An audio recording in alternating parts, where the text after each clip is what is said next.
Hi hello எல்லாருக்கும் வணக்கம் and welcome back to our channel. KPY Bala அவர்கள் தற்போது வந்துட்டு மனசுடைஞ்சி ஒரு வீடியோ வெளியிட்டிருக்காரு. அதாவது மொக்க படங்களை கூட வந்துட்டு ரிவ்யூ பண்ணுறாங்க, ஏன் படத்தை வந்துட்டு யாருமே ரிவ்யூ பண்ணவே கிடையாது அப்படின்னு சொல்லியிருக்காரு. சமீபத்தில் தான் கேபிஒய் பாலாவுடைய நடிப்பில் காந்தி கண்ணாடி அப்படின்ற ஒரு படம் வெளியே வந்துச்சு. இந்த படத்துடைய போஸ்டரை கூட எல்லாமே கிழிச்சிருக்காங்களாம். எந்த ஒரு தேட்டரையுமே போஸ்டரோ இல்லைனா பேனரோ வைக்கவே விடலையாம். அதனாலேயே இந்த இடத்துல என் படம் ஓடுது அப்படின்னு பல பேருக்கு தெரியாமல் போயிடுச்சு அப்படின்னு சொல்லியிருக்காரு. இதை விட ரொம்ப வருத்தமான விஷயம் என்ன அப்படின்னு சொல்லி பார்த்தீங்கன்னா, சமூக வலைத்தளத்தில் இந்த படத்தை யாருமே ரிவ்யூ கூட பண்ண வரல அப்படின்னு சொல்லியிருக்காரு. அவர் சொன்னது நம்ம உண்மைதாங்க. மொக்க படம் குப்பை படத்தை கூட ரிவ்யூ பண்ணுற ப்ளூ சட்டை மாறன் மற்றும் பிரசாந்த் அவர்கள்லாம் இந்த படத்தை ரிவ்யூ கூட பண்ணவே இல்லை அப்படின்னு பாலா அவர்கள் சொன்ன விஷயம் உண்மைதான். நான் அந்த இடத்துல போய் பார்த்தேன், அந்த சேனலில் போய் பார்த்தேன். அது மட்டும் இல்லாமல் அதாவது அவருடைய படம் எப்போ வெளியே வந்துச்சோ அதே சமயத்தில் தான் நம்ம சிவகார்த்திகேயனுடைய மதராசி படம் வெளியே வந்துச்சு.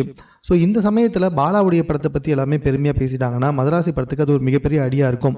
பிகாஸ் ஆல்ரெடி மதராசி படம் வந்துட்டு ஒரு மொக்க படம் அப்படின்னு பல பேர் சொல்லிட்டு இருக்காங்க. அதையும் தாண்டி சமூக வலைத்தளத்தில் அதுக்கு வந்துட்டு ஒரு பெய்ட் ப்ரொமோஷன்லாம் கொடுத்து பயங்கரமாக ஹைப் ஏற்றி விட்டு